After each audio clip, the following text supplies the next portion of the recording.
What's up, people? Welcome back to yet another episode of Kickoff Sessions. This is the first live podcast that I'm recording with Darragh. It's a big, momentous day. How do you feel about it? Privileged, Darren. As always. Privileged. Thanks for having me. You're taking my live podcast virginity.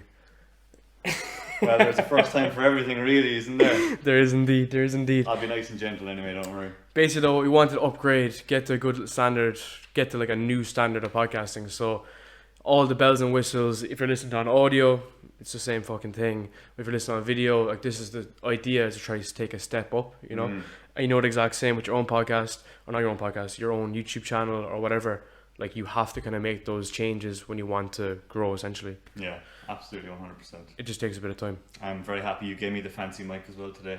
Well, that's the thing, you know, it's going to be one or the other, but Hopefully we'll make the voice sound a little bit more chocolatey. I also dropped that mic as well like 20 minutes before you picked it up. Perfect. So if there's any discrepancies in the sound, I'll blame you for it. Awesome.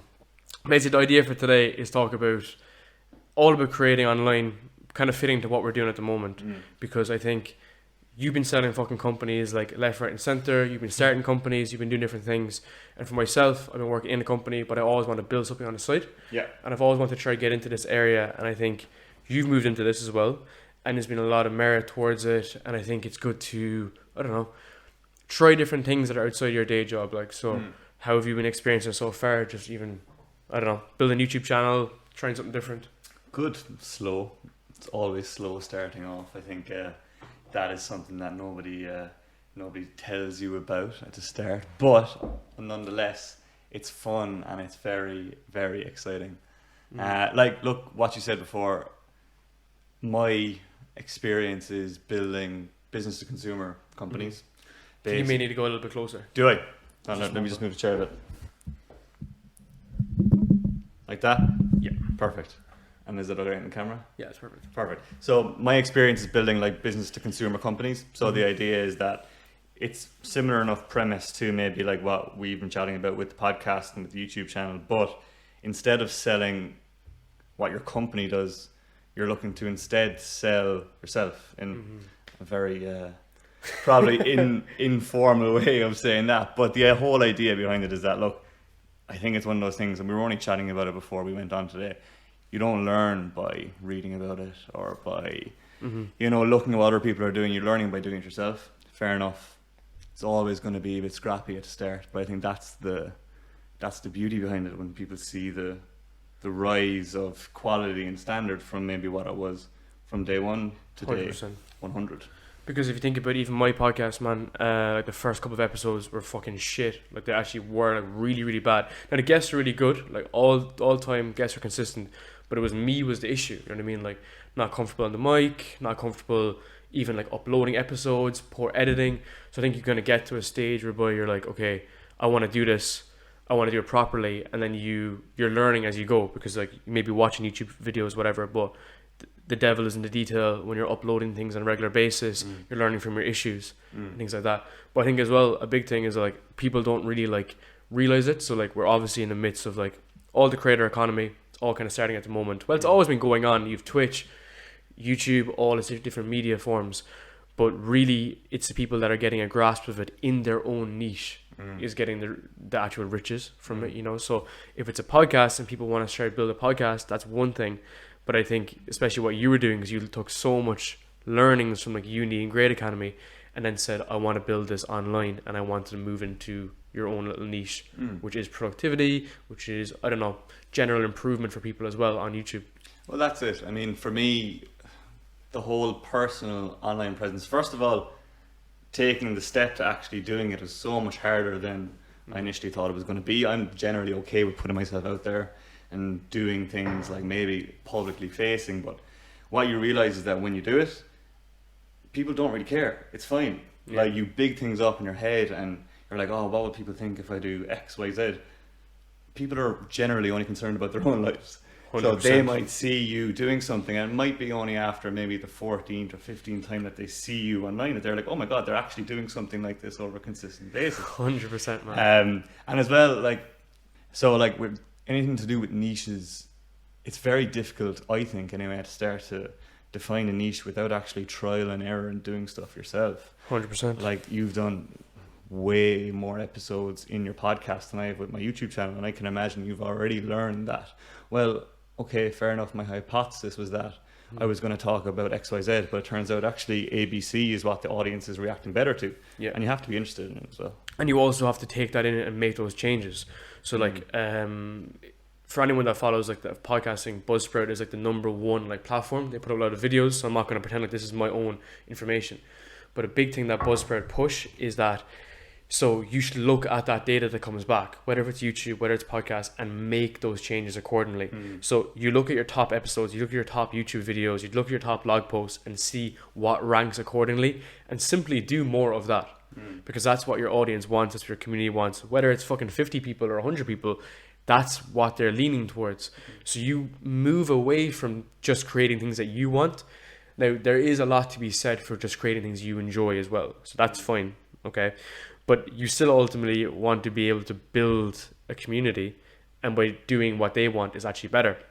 And the other alternative as well is running like, you know, regular polls, using Instagram, using Twitter, using LinkedIn to get that feedback from listeners. So a big thing for me was like, okay, as you said there, I started off with a business podcast, and business is fucking vague. Business is like saying like, it's like a lake. It's just very, very vague, you know? Then I moved into kind of a careers podcast, and then I was like, okay, I'm getting more traction, but it's not getting the reach that I want. And now it's kind of a combination of careers and entrepreneurship and kind of side businesses. And in that vertical, there's way more traction. And I think it could change again. And, you know, it may change in the next 20 episodes, but I think it's just moving off customer feedback versus my own feedback. So if I moved off my own feedback, I could be just pissing in the wind. And that's definitely something that we don't want to be doing. It does relate back. I think niches will change, and like what your podcast does will change. But maybe one thing that I'm trying to do now is understand why you're doing it as well. Yeah. So, and we can talk about like, you know, some days are easier than others, but you know, why are you doing this? Are you doing it just for your own personal gain, for your own personal development, or are you actually looking to do what you said, which is developing a community of people around in which you can kind of throw ideas at? Yeah. There's a great series of books by, have you heard of Daniel Priestley before? Yeah. So he sold companies at a very young age, but he talks a lot about marketing, about becoming a key person of influence, and as well about the kind of general realm of entrepreneurship. But in his book, Key Person of Influence, he talks about the only way to become a key person of influence in any area is to actually publish content of some form. Because what people relate to really at the end of the day is, what do they see when they Google your name? Because people are so quick to judge off the perception of what's online. Effectively, what is online is how the world sees you. So with that in mind, if you're looking to do something along these lines, it's important that you recognize, okay, why am I doing it first and foremost? For me, right now, it's a passion thing. I mean, I'm not going to sugarcoat it. Like, I don't have a lot of subscribers. Don't worry, man, I'm the exact same. So it's about, you know, like, okay, Grant, I'm doing it for the moment. Okay. And I think I was chatting to you about it before, just almost as a diary. Yeah. You know, like you have all these thoughts going around your head. Sometimes, like, some of them are great, some of them are not so great. You don't publish the ones that aren't so great. But the idea then is that you can look back, and even if you might have 5 people watching your videos, at least you have a memoir of stuff that you were thinking about, that you were considering, and that led you down that path to where you are now. 100%. And I think a big thing with that as well is that when you're documenting those ideas, so if you are even like starting like a fucking fitness channel, if you're documenting your ideas, what you want your clients to see, what you want to see your customers to actually buy on a regular basis. So like I post on LinkedIn every day, every weekday, and some weekends, and I've done it every single day for the last like 6 months.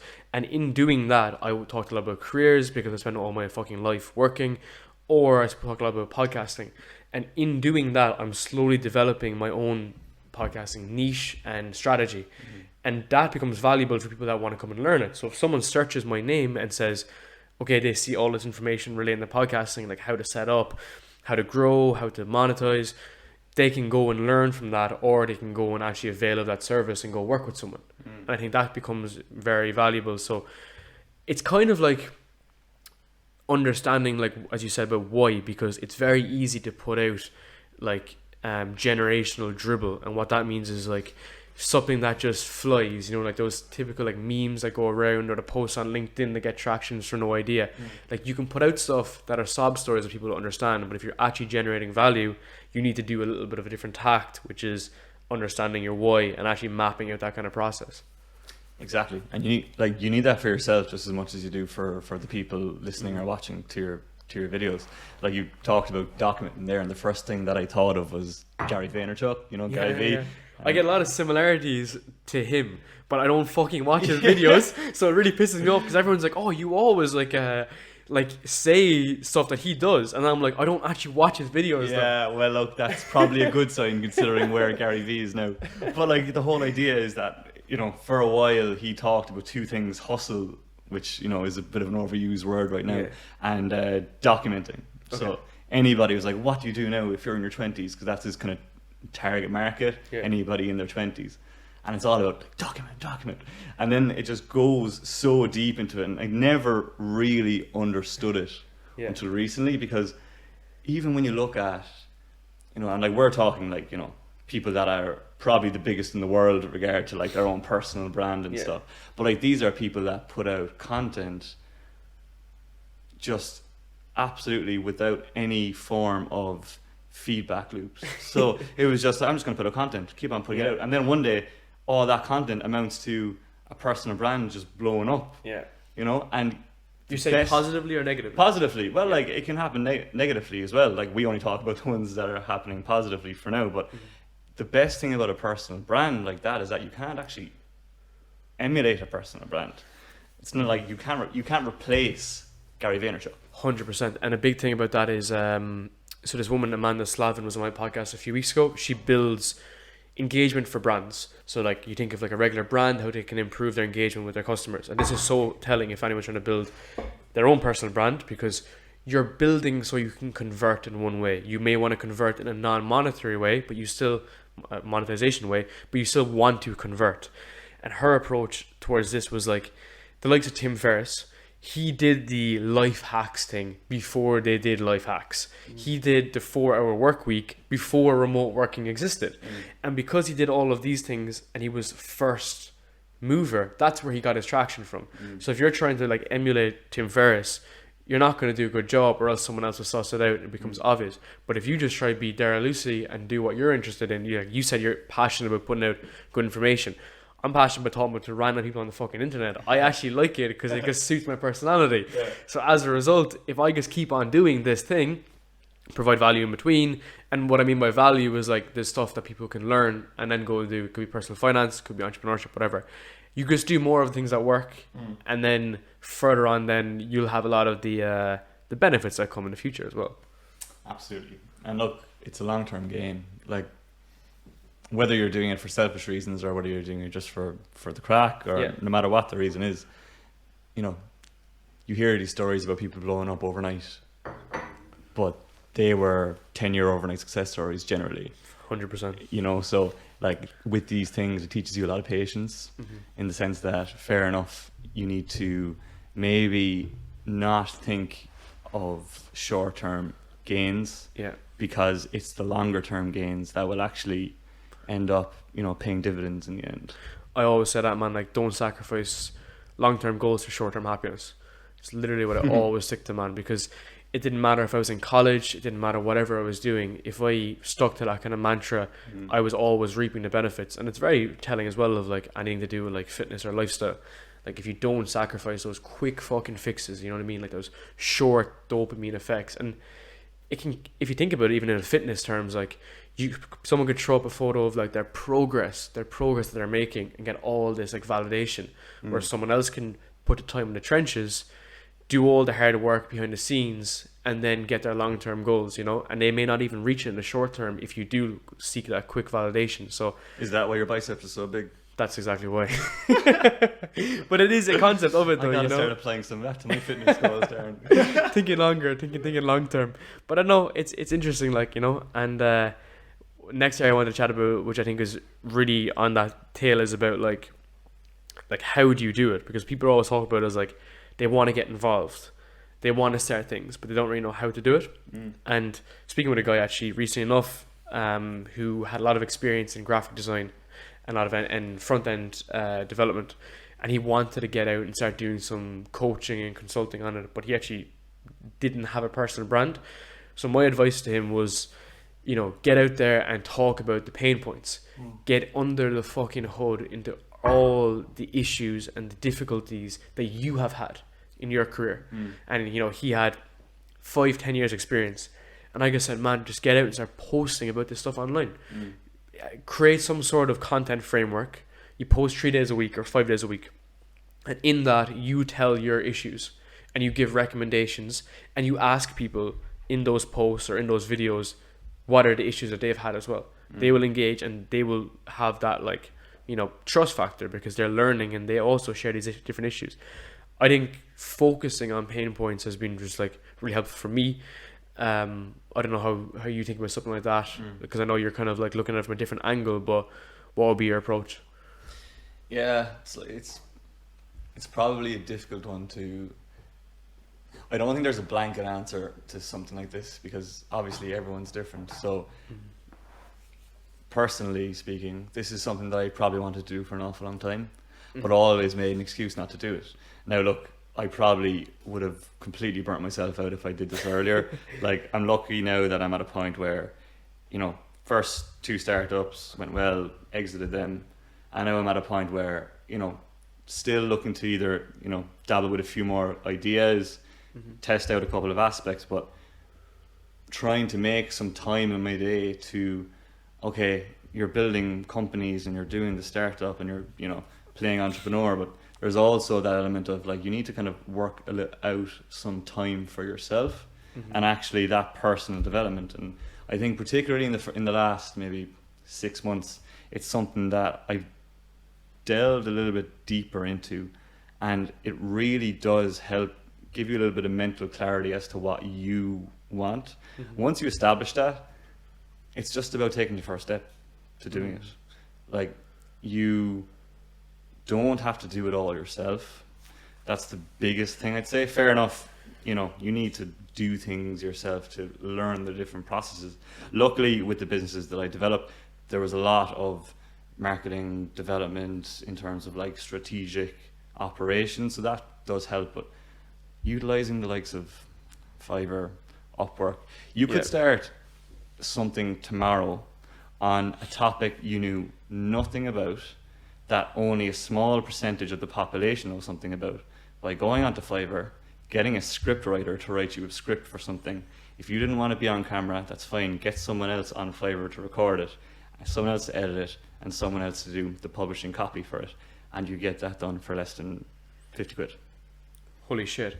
And how would that work? So you'd pick an example, let's say, of, I don't know, like online teaching for whatever subject, and then you'd get someone that would have that information, would provide it to you, and then you could start packaging it. Yeah, so like to give you a bit of context, like I'm big into like crypto, like cryptocurrency and like the world of blockchain and decentralized finance, but I know enough to know that I know nothing about it. Because if I tried to like delve really, really deep into something like this, I would get lost very fast and people would run rings around me that actually know about this stuff.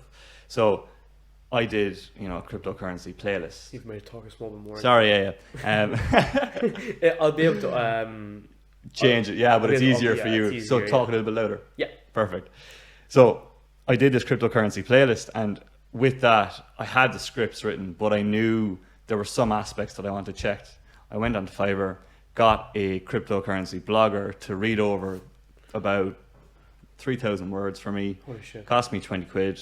He changed up some aspects of it, but then that also just gave me the peace of mind that, okay, what I'm talking about here isn't, you know, complete and utter jargon, and it makes a bit of sense. Yeah. You know, so like just to give you an example of, you know, you're not on your own doing this.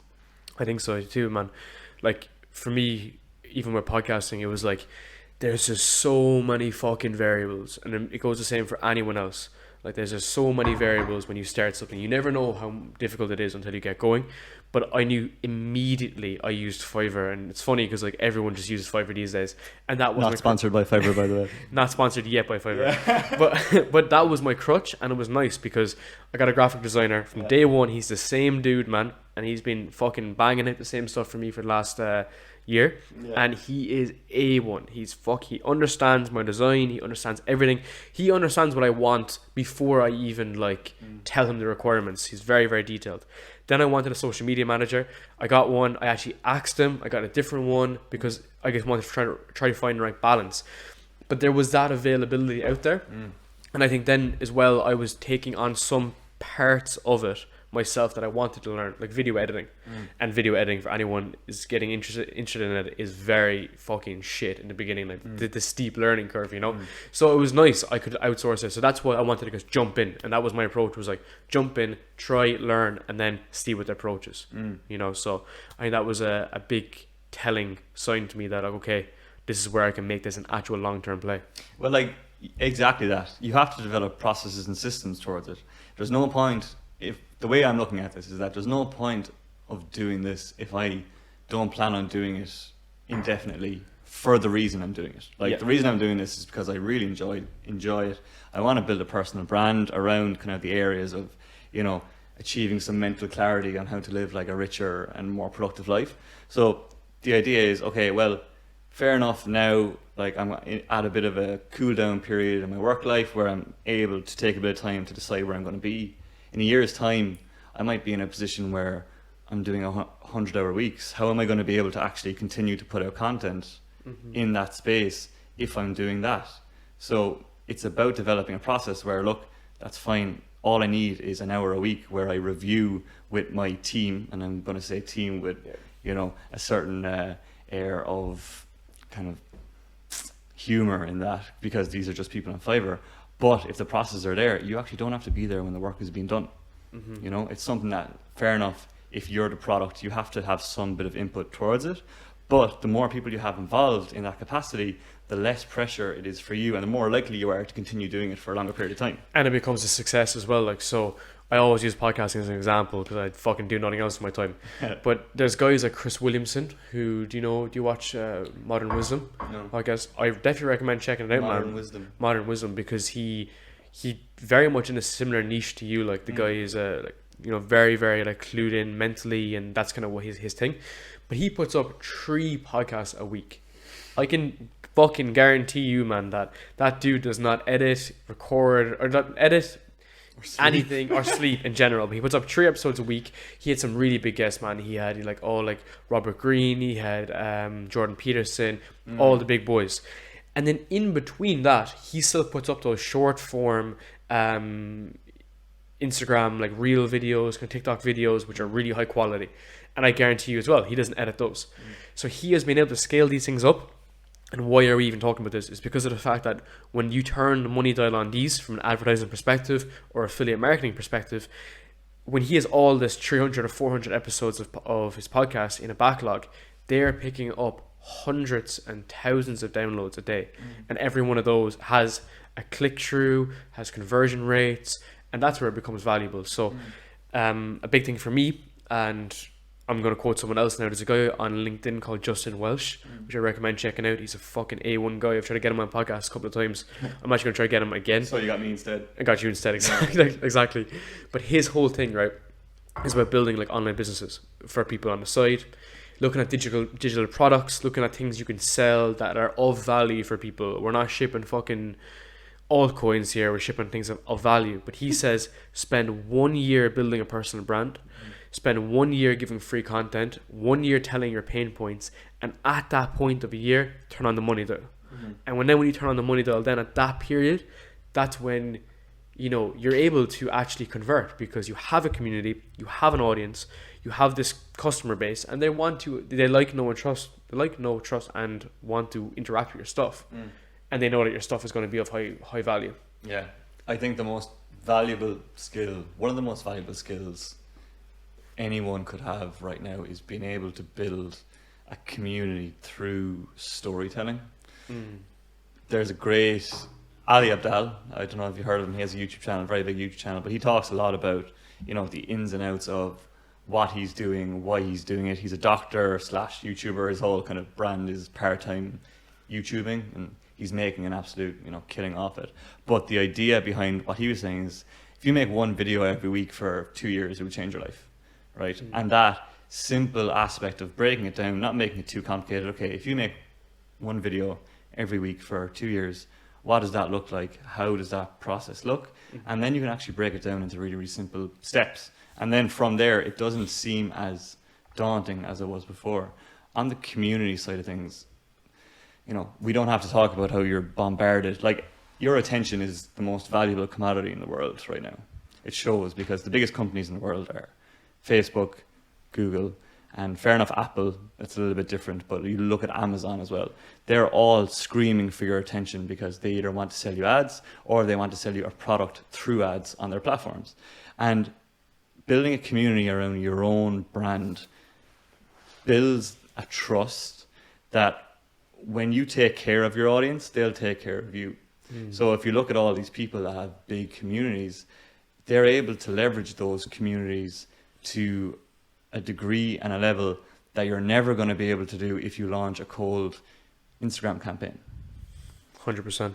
So the whole aspect of it is that you need to take care of your audience, and your audience will then take care of you. Yeah, exactly. And I think if you're only building on like one platform, for instance, I know we were talking about earlier, and then that's taken away from you, you can actually get that back if you have that community and you have that build. You know what I mean? If you have people that are in your corner, and a good example was, Anthony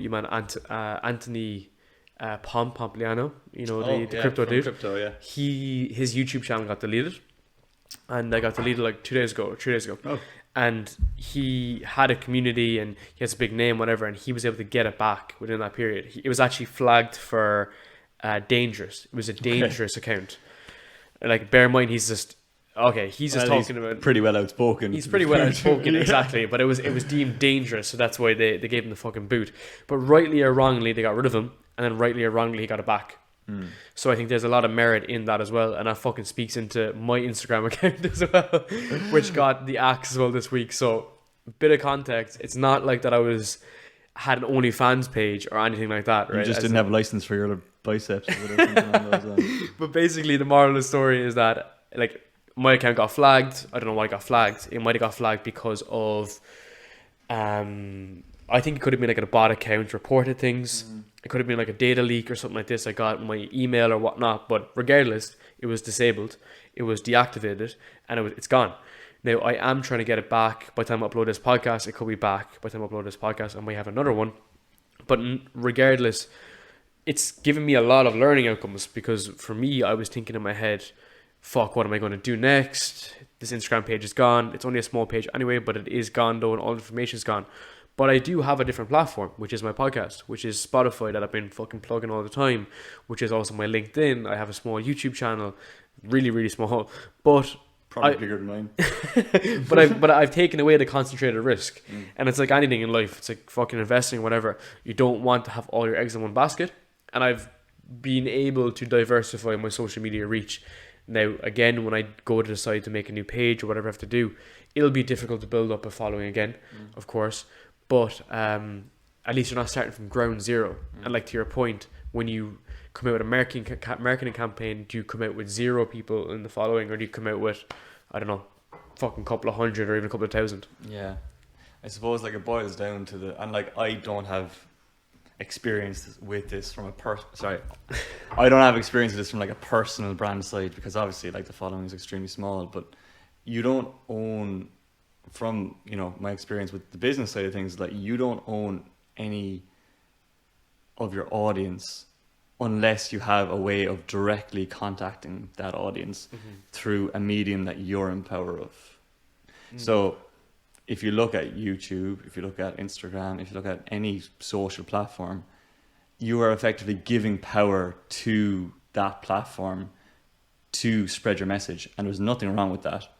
They have made billion-dollar companies for a reason. It's because they're really, really good at it. But in the event where it does happen, where some miscommunication happens, and say your Instagram page is deleted, or your YouTube account is frozen for a little bit of time, it's nice to have your core following contactable through an email list or through some other form of content, to make sure that you always have those loyal followers regardless, because email isn't going to go down. Yes, You know, if true. it does, like, you know, I think the world has bigger problems to deal with. But there was, do you know what? I don't know who talked about it, but he emphasized that you don't need 1 million followers to make a living from an audience. What is it? You only need 1,000 loyal followers, 1,000 true fans. 1,000 true fans Yeah. to actually gain value from that audience. Yeah, so I forget the name of that dude as well that did it, but Pat Flynn has a book called 1,000 Superfans. Yeah, something like that. Yeah, and Pat Flynn's approach is 1,000 people in your core group. They can come and go, but once you have 1,000, you can fucking sell anything. You can have a livelihood. You can scale a business, because within having 1,000, that will change, like the number. But the products can vary, whatever, but they will support you no matter what. That's it. And look, like, by all means, it isn't all about selling either. Like, Of course. It's about being able to provide that kind of, I don't want to say like an altruistic value, but like, you know, giving back to people. Yeah. Because at the end of the day, the more good that you put out to the world, I believe the more good that you get back, you know. 100%. And that's why like things like YouTube or Instagram is highly scalable. Like it favors the people that have good information. So like if you have a good podcast, if you're providing good enough information around fitness or whatever, you'll get that benefit and you'll be able to grow, and then with that growth then as well, you'll provide a better service. But it's, I think, thinking small businesses, thinking smaller term is like not a good approach if you're building something online. I think you should be trying to think, like, even trying to go a little bit bigger, because then when you go a bit bigger, then your content is able to scale. Yeah. It depends what you're going for, Yeah. obviously. But I don't know, again, I don't know who said it. Let's just say it was me that said it. But like, you know, you aim for the moon, or you aim for the stars, you land on the moon. You know, like the higher, like if you do want to build something big, you may as well be ambitious about it. Yeah. That's the way I like to think. You know, lots of other people that I know wouldn't go with that approach because they're looking to achieve something else. But going back to your point on scalability, I don't think there's ever been a time in human history where you're able to scale something as fast as you can now. Yeah. But the caveat of that is that you're no longer being compared to, say, Mark down the road, but you're instead being compared to Mark Zuckerberg, because of, instead of now being like compared in a group in your local village back when what it was down now, back when it was in the day, now you're being compared to the best people in the world. So there is that element, and to rise to the top, I truly believe if you develop something that is truly valuable, you know, you'll always get through the weeds, and you'll always rise. You know? I think the biggest challenge though with that as well is the searchability factor. So like a lot of things that are really high value, like episodes or YouTube videos, they may not never get to that top tier or top page of YouTube or whatever. That's when they get kind of capped, but hopefully the fucking, you know, it does rise to the top indirectly. And I think that's kind of the struggle for people as well, because people are saying like, I'm creating really good episodes and they're not going far, you know, I'm getting good results and it's not being transferable to Instagram, and I'm not getting the return on investment. But it's interesting because a lot of this stuff isn't linear. You know, it's not like back in the day where you study for an exam and you come in and you get a 2.2 or a 2.1 because you did shit or you did great. Like all of these results are non-linear, and you will be graded based off billions of variables that move around without you actually really seeing what's happening. Isn't that the beauty behind it though? The whole unpredictability side of things. Like I listened to an absolutely amazing podcast, Joe Rogan, and I'm trying to think of his name. He's a physicist, but he's Brian Cox is his name, but he talked about electrons and how easy it is to predict their outcomes through just like the mathematics and the kind of like quantum physics. And he said, wouldn't it be so much harder if electrons had emotions? You wouldn't be able to actually predict what happened. And he said that's what people are trying to do with humans. People are trying to predict all of these outcomes that are generally extremely difficult to predict because they're done through emotional thinking. But I think that is, you know, what makes everything worthwhile. I love a bit of uncertainty. You know, some people hate uncertainty, but that's what I thrive off, That's because the entrepreneur inside you as well, well. like, yeah, it is definitely, and like, fair enough, like, there's an element where sometimes, like, you do need to play off, you know, some bit of predictability in the future, but it's the uncertainty in life that, you know, stimulates me, I get you you. know. So, like, fair enough, I agree that you're talking about the non-linear nature of the kind of audience stuff, but that's great, Yeah. you know. And that gives you a lot of like appreciation as well. It does. Because when you're down at the bottom, fucking struggling for views or struggling for like engagement, or if you're trying to sell like a product or whatever, and you can't get there, but then you figure out that approach, Yeah. like man, you'll get so much more satisfaction of it. And then like, let's say your regular job, and I'm not like shitting regular jobs. I have a regular job and I love it. But one thing I will always say is that, so I was living in London, I was working with this company, and there was a guy that was there, and he was kind of like a mentor at the time, and had like a small e-commerce website, and he was saying that the money you make for yourself will always be more substantial than any money you make at this company or any other company. And it just always stood with me. Just fucking always stood with me, man. He was like, that ability to make money online, and it's the same even at the moment. Like, I'm making a fucking tiny bit of cash online through podcasting at the moment, a lot of affiliate marketing, but when it comes true, it means so much more than my salary. I don't know why. Yeah. And it's like 20 quid. Yeah, it does. It does mean a lot when you create something yourself. I remember the first course that we sold with Grade Academy. I remember, like, I just distinctly remember the exact moment in which it happened. And like you, it was very, very small money coming in. But it's just the fact that somebody thought that what you developed online was valuable enough to part with their cash for. Yeah. Is extremely sasatisfying. Yeah, it's fucking It interesting. really is. It's very, very satisfying. And it's a different psychological thing. I think that's why innovation starts. And I know everyone's like, oh, innovation. But it's actually, it's true though. Like, we take things, we make things, and we make it better, you know? And it's interesting because I was speaking to a guy recently about my uncle, who, he actually isn't educated, but he's incredibly talented with his hands, building cars, building engines. And I was saying to, I think it was my brother or something, saying that it's so fascinating to see him make so much money out of just like his hands, his hardware, being able to like put engines together, build bikes and fucking really cool like old vintage cars. And then he turned around and just said the modern day version of that is like a digital product or like a fucking platform, whatever. He was like, he didn't have that opportunity when they were in the 90s, early 2000s, whereas now that building process takes place online. Yeah, it does. And like, the best part about it is anybody can do it. You don't need to have a degree in computer science to put up a website anymore, you know. And again, it kind of delves back to the scalability. You immediately have access to a global audience, you know, when things go online, and that is amazing. Like, and I think when people look back on this area, like this era, it is an era for, number one, I think, you know, connectivity and like connecting with people, but I think number two, just the opportunity to monetize off skills right now is immense. And the caveat to that is that I think it might be becoming a little bit overcrowded, and I think there's something different that needs to be done. I think in the education space particularly, where it isn't just long form content done in the traditional way, but a blend of what's going on with, say, you know, learning from TikTok, fastest growing app ever, little dopamine hits, all done through a really complex AI algorithm that learns what you do after 4 or 5 swipes, versus the traditional aspect of, okay, let's sit down and actually delve a little bit deeper into this. So went off on a bit of a tangent there, but not necessarily. I completely agree with you though, as in like the way we consume information and the way people are producing it, so it does evolve and change. And when I spoke with it was even Rob Lucey about this, big thing I was saying to him was like, you know, man, like, how are you going to stay on top of like how things change?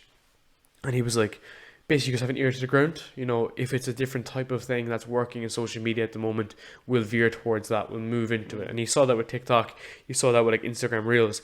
People just took the initiative to move, and I think that's why it's good to be like platform agnostic. So in a perfect world, if I get my fucking Instagram back, or if I build a new Instagram, like, when I'm back on that platform, it's about just keeping up with the times, though. Yeah. You know, and if you need to adjust and you need to make changes, then so be it. Yeah. You know, so I think that removes the emotion side of it, because he said that like a lot of the guys that were OG Facebook influencers back in like fucking 2009, they stuck with Facebook, didn't move to Instagram, and just got crushed. So it's about also being on top of it. So when you're saying let's move into a new platform, it's like, yeah, you're fucking dead right. Adapt or die. Yeah, it's a crucial aspect of anything, especially in business as well. Like you look at all the businesses right now over the past maybe 24 months that have been forced to move online. In a way, you know, that transition may never have happened for a lot of businesses if they weren't forced to do it through COVID. So that push is what's after opening doors for many businesses and seeing the potential of, you know, doing things on an online basis. But on the other side of things, you have the businesses that maybe didn't actually, you know, make use of that opportunity and are now suffering. Like, look, pennies are doing absolutely fine, but I don't even want to think about the amount of money they've lost over the past, you know, 2 years from not selling online. Yeah, and they like, for them, it was like they had to adjust and build all those logistics for online, whatever. But a good example, I don't want to specify examples because it's wrong, but was the pharmacy sector. So like medical, during COVID, they all created online stores, and then they didn't really exactly go into delivery. I think they went to delivery of some things. You may not be able to buy fucking medicine online, but they had that offer of like an online store. And in pre-COVID, no pharmacy was doing things like this. You know, they weren't listing all their products. So that was a good example of people that just adjusted and then went up and kept on moving. But if you don't keep up with times, no matter what it's doing, like it may not even be podcasting, for instance. Like this could be all over in a couple of years, but it could be the next thing. But the personal brand that you build, because you put the time in the fucking trenches, can move and not have any issue in between. Yeah, absolutely true. Like, I think I'd just be repeating what you said if I kept on talking about that. Like, it's just absolutely bang on. I mean, look, with anything in life, God laughs at your plans. So you just have to adapt. That's the main thing. And keep it up. So we're going to leave it on this note. I'll just say a massive thank you. You're very welcome. How does it feel to be the first person that's gone through the whole live podcasting experience? Influential. Well, if you want to get a microphone, you know where it is. My affiliate link is in the bio. Please help Darren make a little bit of money with this podcast. That would be great. It's 10%. This whole time it's just been geared towards selling towards you. So affiliate link down in the description. All right, let's wrap it up there. Thanks, Darren.